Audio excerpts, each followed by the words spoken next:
everyone. Today we're going to talk about one of the electives of management paper in UGC NET, recruitment.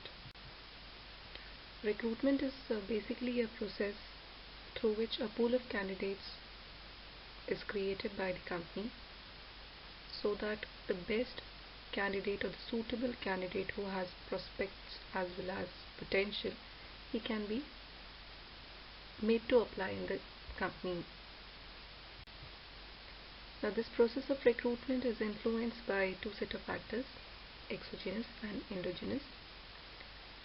Endogenous factors are basically those factors which are within the company or which influence the inside working of the company. It is the recruitment policy, the size of the organization, the way in which planning is done about the human resource, the cost which is allocated for the process of recruitment, and the growth and expansion policies and strategies of the company. Now all these factors are within the control of the company, and therefore they can very well influence the recruitment process because the company can modify them as per the requirement of the manpower, or as per these policies it can modify the intake of the people in the company. Exogenous factors are those factors which are working outside the company. They tend to influence the company and are beyond the control of the company. They are the supply and demand of the product in the market, the labor market, the supply and demand of labor market, the image which the company carries outside the company, outside the market, political, social and legal factors of the country. If there is stability, it is directly going to influence the recruitment process. The rate of unemployment outside and the level of competition which is there outside in the market. Now this recruitment can be done through various sources, and the number of sources through which recruitment can be done are basically divided into internal and external sources. Internal sources are those wherein the company or the organization need not spend time, energy and money in taking the pool of candidates or creating a pool of candidates from outside the company. They may be there in a capacity to fulfill the requirement through transfer and promotions, through employee referrals, by asking the former employees to again join the company again, and by sorting out the pool of candidates, sorting out the required candidate from the pool of candidate that was previously created. The external sources of recruitment are those wherein the company has to shell out money and time and energy for seeking the candidates from outside the company.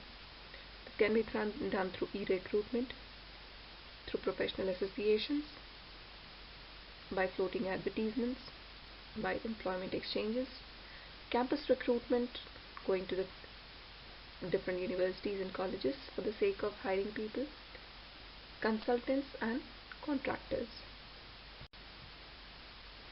Now, people tend to choose the internal sources and external sources depending upon various factors, depending upon the exogenous and endogenous factors, and both the sources have their own advantages and disadvantages.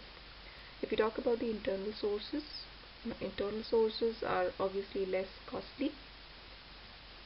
In it we find that the person who is taken up for the position is already familiar with the company, and so his orientation is not required.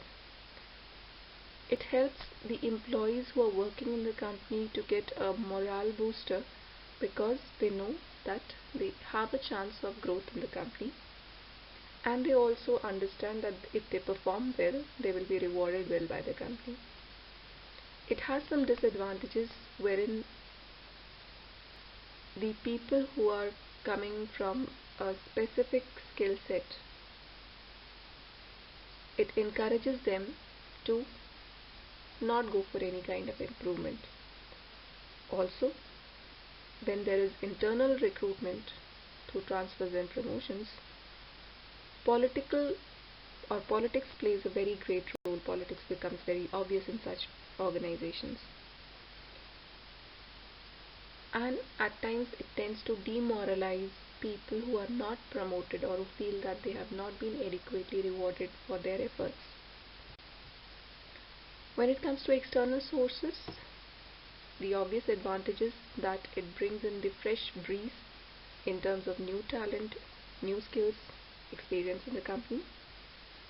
Also, it ensures that whatever the policies of the government are, they are taken care of, and it brings down the amount of jealousy and heartburns which may have been created through internal recruitment.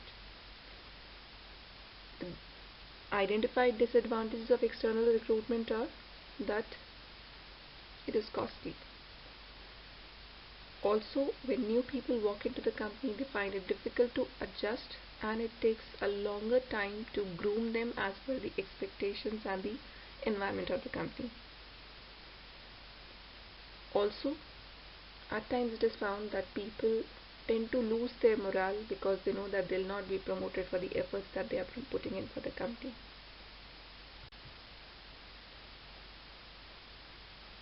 The purpose of recruitment is very obvious, that one, it is creating a pool of candidates. It is determining the present and future requirements of the organization. It helps in increasing the success rate of the selection process, helps reduce the probability that people once recruited and selected will leave early. Also, it does meet the organizational legal and social obligations which it is required to comply to, and it evaluates the effectiveness of various recruitment techniques and the sources for all types of job applicants. The process of recruitment basically goes through 5 stages: recruitment planning, strategy development, searching, screening, and evaluation and control of the entire recruitment process. When it comes to recruitment planning, it is planning about people, or how many people will be required by the company. Strategy development, it helps in understanding whether they should go for an internal source of recruitment or for an external source of recruitment. From where should they recruit?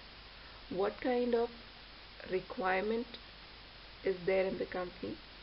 That is all depending upon the strategy development of how the right pool of candidates can be created for the company. Searching, it helps in identifying. It is a stage wherein we identify the sources of recruitment. Should it be internal or should it be external? Screening is a process wherein the undesirable, unwanted candidates are sieved out or they are left out. And thereafter, once this entire screening is done, then comes the stage of evaluation and control, wherein assessment is done in terms of whether the candidate has stayed with the company for a longer time duration, or has the company received a suitable candidate after the entire process, what was the entire cost of recruitment, and the candidate who has come in after through that process, is he giving the required efforts, or is he having the required potential for the company. Thank you so much.